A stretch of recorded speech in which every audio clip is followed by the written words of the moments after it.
נמצאת איתנו ג'יין אייזנר, העורכת הראשית של העיתון היהודי המשפיע ביותר באמריקה, פורוורד. היא הגיעה לוועידת הנשיא ואנחנו נראיין אותה. Hi Jane, welcome. Thank you, Daphne. Welcome to you. You're the editor-in-chief of one of the most influential newspapers in America.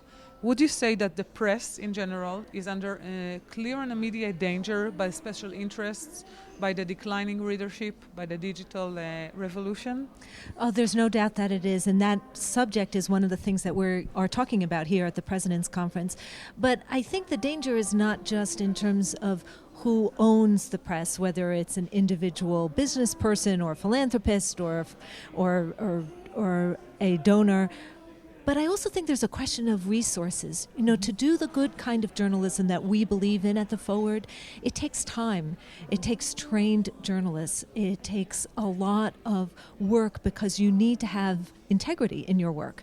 The kinds of stories that we are most proud of doing at the Forward, where we have won national awards from our peers, are things like serious investigations. We are getting an award for a series of stories that we did exposing sexual abuse at Yeshiva University High School for boys. And that kind of work takes time to collect the information in the stories, to verify them, to make sure that we are presenting all sides of the stories. So what I worry about is not just the political influence. I worry that we're not going to have the resources to do the kind of jobs that our readers deserve. And just any blogger can't do the work that you're talking about? No, can't. And that doesn't mean that there isn't an important role for bloggers to play. Clearly, we have this broad way now of expressing opinion. But, you know, even the best bloggers will tell you that they can't do their work without the stories that the journalists provide. We were talking before about Israel and America and how the American public perceives us. Do you think that the spreading boycott on Israel in Europe and the United States will have a major impact on Israel's economy and security even? Well, I can't speak for Europe because I think that the situation there is actually more dire.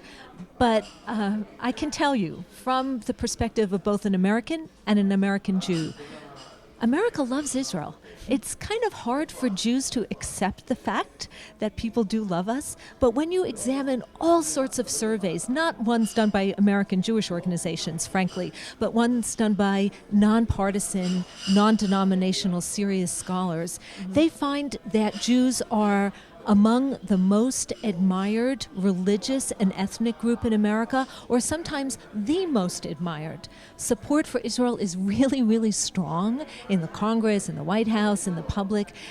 I think we have to come to grips with the fact that we are not victims here. To me, the whole idea of Zionism was to say that we are going to be independent people, that we are going to have sovereignty and control over our destiny.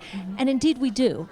And I think that while the boycott movement is a worry, I personally, just speaking for myself, think it's wrong and foolish and frankly hypocritical.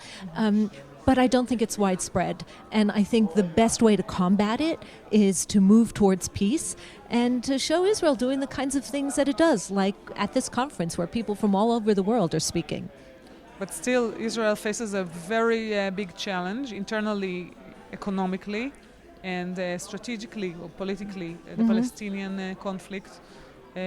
What do you think is the next step? What is missing now to move it forward? Well, I won't pretend to be an expert, but I try to do a reporting trip here every year and speak to people. Again, speaking personally, the Forward has editorially said that we very much believe in what our government believes in and what the Israeli government believes in, and that is a two-state solution. I wish I could tell you that I feel more reassured after this trip, but I don't. I think there is too much inertia on both sides. I heard it from Palestinian leaders in Ramallah just a couple of days ago, and I hear it here as well.